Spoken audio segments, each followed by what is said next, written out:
you have to prevent them from infection. You have to allow them to rest. You have to watch for anemia. You have to watch for bleeding, decreased white blood cells. You have to assess for allergies, sterilization, and then you have to watch for hydration issues in children. And then you have to assess for the renal hepatic function. So CIL are alkylating agents like chloromibuzil. They're useful for slow growing cancers that work in all stages of cell division, like testicular, breast cancer, ovarian cancer, pancreatic cancer. It reacts chemically with particles of RNA and DNA. And then you have to watch for liver and bone toxicity. Watch for CNS effects like tremors, twitching, and confusion. And you have to watch for any other developing cancers. Exosate are antimetabolate. They're methyl triexate, and those are used for cancer.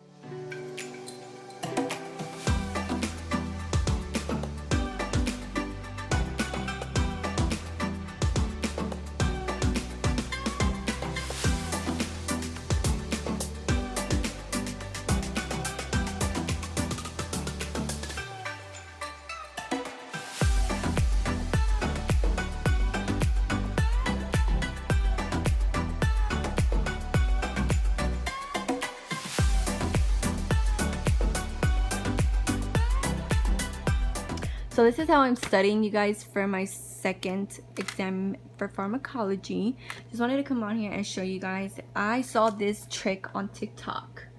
You know, a nursing student, you know, shared this, and it, you know, it came up on my For You page or whatever it's called. So I saw this trick, but the other person had used cardboard boards, and then they just split them in half and stuff like that. But I have a whiteboard, and I was just like, this whiteboard is bigger than just getting, you know, cardboard and stuff like that. So I just went to go buy more sticky notes from Dollar Tree. I bought some blue ones. I bought a pack of orange. They come with 150 sticky notes, and then some pink ones and some green ones that I had before.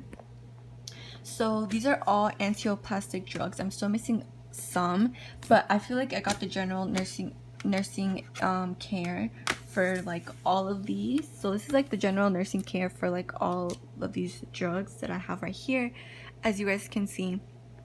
So I feel like I got an idea of like the nursing care, but as you guys can see here, I have the suffix, the class of medication, the common drugs, and then these ones I forgot what I was gonna put right here that I just noticed, and then the adverse effects, which are like, you know, symptoms and stuff like that. So as you guys can see here, I have sticky notes, and you know, they're easy to stick on this whiteboard, and you know, I can just take them off and stuff like that. And like as you guys saw in the previous clip, I was just going over it, and then I highlighted you know, like the suffix on the drugs for this one. As you guys can see, CIN, so these are antioplastic antibiotics. So these ones work by killing rapidly dividing cells, as you guys saw. And then exotate is a suffix. The class of medications, these are antimetabolate, and those are methyl triaxate. So you guys can see, like, I highlighted it because it comes with the suffix, as you guys can see here. So kind of like, you know, just so I can get like an idea of like where the drug goes. And then for this one, CIL is an alkylating agent, and then, you know, I have to highlight it. But this is so far how my board looks like, and I feel like I am trying a different method for me studying. I usually use just Quizlet and just look over the notes, but I have all my notes over there, as you guys can see. I have, let me just show you guys. I have some notes that someone shared with the whole entire class, as you guys can see here. I'm guessing they wrote them on their iPad and then they just shared them, and I really like them.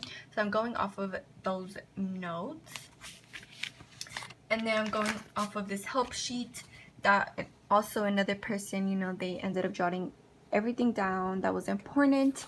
And then on the screen I have this help sheet that my instructor did end up giving us, so I'm looking off of that. these notes and these notes, and then I do have some Kathy Park's pharmacology cards, and these are like the only 2 cards from the stack of the chemotherapy section that were on my that we're going to be tested on. So I think she had like 5 other drugs on there, but these were like the only 2 from the stack that that were from, like, you know, my help sheet, if that makes sense. So yeah, there goes me spending that money. But I'm hoping that the other ones I don't know where I left them. And as you guys can see here, over here is like the stack of like the rest of the pharmacology cards, the respiratory, the cardiovascular, the endocrine system. And then I feel like the cardiovascular is so much drugs, you guys. So, you know, I know that's going to be our next chapter and stuff, but I have those over here because I do not need them. I just pulled out the ones that were on my study guide. And then these were like the only 2. So like a breast cancer medication and antibiotic medication. So like tamoxifen and then vincristine, which I really do suck at pronouncing these pharmacology words. So yeah, I'm just basically going to be doing this for another hour or so because I have to start getting ready to go. I have to start getting ready to make food and stuff. But this is how I'm going to be studying for this pharmacology exam. I'll see if how I do with me trying this new system out. If the system doesn't work, then, you know, I'll try something different until I figure out, you know, how I'm going to be memorizing these medications. So yeah, that's about it, and I'll see you guys in the next clip. Hello you guys, welcome back. So today is Saturday, March 7th, and just wanted to come on here and update you guys because it's been a while since I have vlogged. Last time I vlogged was like, you know, when I was studying for pharm, and then basically that was like the last time I vlogged. I didn't really vlog during the week and update you guys on how everything went, but basically I did end up doing my second exam for pharmacology, and I did not do so great on that exam. That exam was brutal, you guys. Like, it was hard, and like I think everyone in our class like agreed that that exam was brutal. Like, it was over so much drugs, and I know, like, you know, that's typical of a pharmacology class and stuff like that, but like, I can stop saying like, but yeah, it was just so many drugs that we had to, you know, and I feel like I just did not really, you know, like, I just feel like I should have put in more time than what I did put in, if that makes sense. Because even though I did put in some time, you know, to study and stuff, but I should have put in more time in to like really learn those drugs.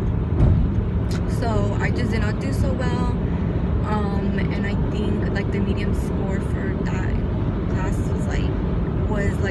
was around a high C. You know, so if any of you guys are wondering, there was people that still did end up getting the E's and stuff like that.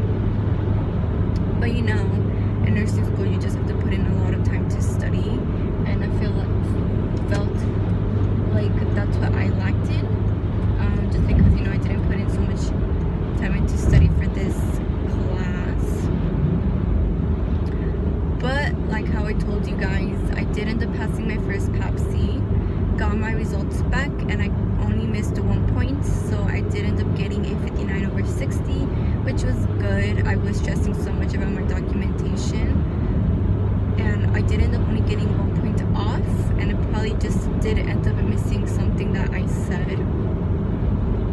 But it wasn't really like, you know, the documentation was not that bad. Like, I did not practice my documentation just because, you know, it was straightforward. But I feel like for this PAPC that's coming up in like 2 to 3 weeks, I really will have to practice my documentation, just because it's going to be more. It's going to be on the neck, on the lymph nodes, and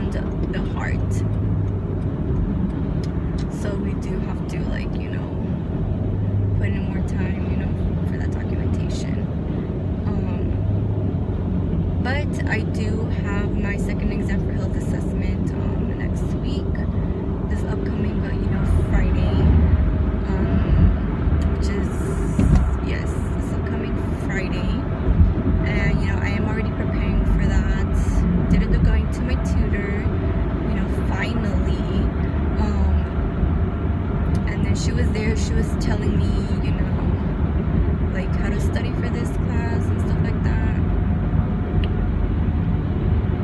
you know, which was good for the instructor, you know, which was good for the tutor, you know, to go over it. Oh my god, this car is like literally so fucking close. People drive so crazy here where I live. I'm like, just get into your lane, don't even turn on their blinkers. And I am like looking at the road, you guys, if you guys were wondering, and I just have like the camera next to me and stuff on a tripod and stuff, but I'm not really looking at the camera. That's why I have glasses on, so I can like kind of seem like I'm looking at the camera, but I really am not. For any of you guys, you know, that were wondering and stuff, I'm still looking, you know, at the road and stuff. Here comes this crazy lady again, trying.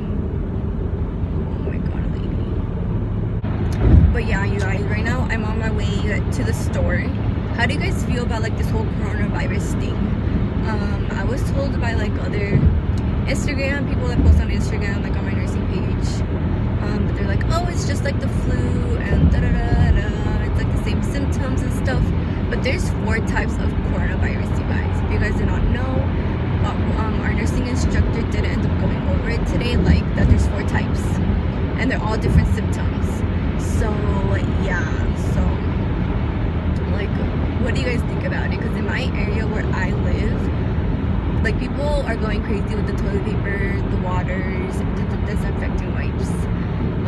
I went to Costco this week. There was no water, there was no toilet paper of any kind, and there was no like disinfecting wipes, there was no bleach, there was barely any bread, and then, you know, there was no tuna, like basically like canned goods and stuff, or ramen noodles, none of that. Like, people are going crazy for like all of that, and it kind of makes sense and stuff, just because, you know, this disease does spread like easily. And I did end up getting told by my instructor. She is like she works in the emergency room, so she's up to date with everything. You know, the precautions every hospital is taking, and basically, you know, like how we should take care of ourselves, and if we have anyone that is over the age of 60, for like to tell them to stay home, because this disease is, you know, spreading pretty quickly.